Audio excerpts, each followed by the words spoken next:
بسم اللہ الرحمن الرحیم۔ شروع کرتی ہوں اللہ کے نام سے جو بڑا مہربان اور نہایت رحم کرنے والا ہے۔ کسی مسلمان کے مرنے پر اس کی نماز جنازہ پڑھنے اور جنازے کے ساتھ قبرستان جا کر تدفین میں شرکت کرنے کی بھی احادیث میں بہت فضیلت آئی ہے، بلکہ اس کو حضرت محمد صلی اللہ علیہ وآلہ وسلم نے مسلمان کا حق قرار دیا ہے کہ اس کے مرنے پر نماز جنازہ میں شرکت کی جائے اور جنازے کے ساتھ قبرستان جایا جائے۔ اگرچہ نماز جنازہ میں شرکت اور جنازے کے ساتھ قبرستان جانا فرض کفایہ ہے،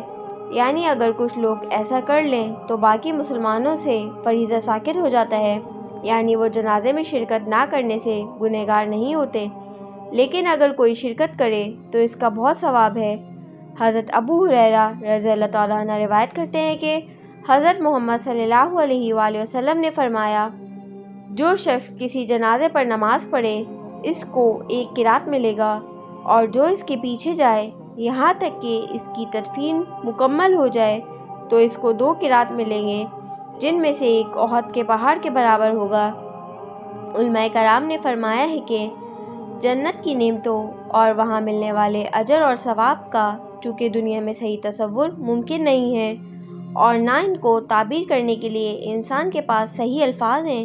اس لیے حضرت محمد صلی اللہ علیہ وآلہ وسلم انسانوں کی سمجھ سے قریب لانے کے لیے ایسے الفاظ استعمال فرماتے ہیں جو دنیا کے معاملات میں رائج اور مشہور ہیں۔ چنانچہ آپ صلی اللہ علیہ وآلہ وسلم نے جنازے کی شرکت کے ثواب کو قرات سے تعبیر فرمایا ہے، جو سونے چاندی کا ایک وزن ہوتا تھا، لیکن ساتھ ہی یہ بھی فرما دیا ہے کہ اسے دنیا کے قرات کی طرح نہ سمجھا جائے، وہ اپنی عظمت میں احد کے پہاڑ کے برابر ہوگا۔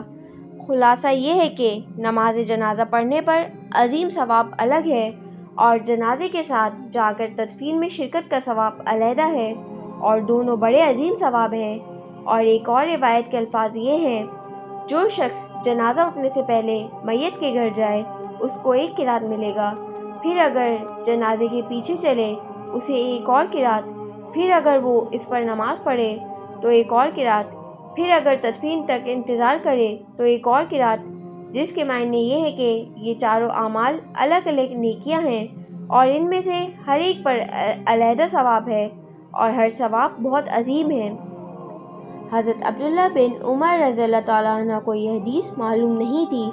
جب حضرت ابو ہریرہ رضی اللہ تعالیٰ عنہ کی معرفت انہیں معلوم ہوئی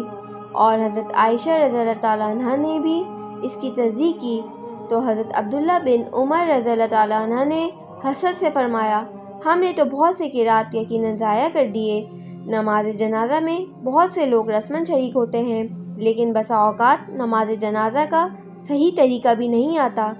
ذرا سی توجہ سے نماز کا طریقہ سیکھ لینا چاہیے اور شرکت میں رسم کی پابندی کے بجائے اللہ تعالیٰ کی خوشنودی کی نیت کرنی چاہیے۔ انشاءاللہ اس پر بڑا اجر اور ثواب ملے گا۔ جیسا کہ اوپر گزرا، نماز جنازہ کے بعد جنازے کے پیچھے چل کر اس کی تدفین میں شرکت ایک مستقل نیک عمل ہے، اور حضرت مجاہد فرماتے ہیں کہ یہ عمل نفلی نماز سے بھی افضل ہے۔ سبحان اللہ۔ اگر آپ کو میرا چینل پسند آیا ہو تو اسے لائک کیجیے، سبسکرائب کیجیے اور دوستوں کے ساتھ شیئر کیجیے تاکہ میری آنے والی ویڈیوز آپ تک پہنچ سکے۔ ملتے ہیں اگلی ویڈیو میں۔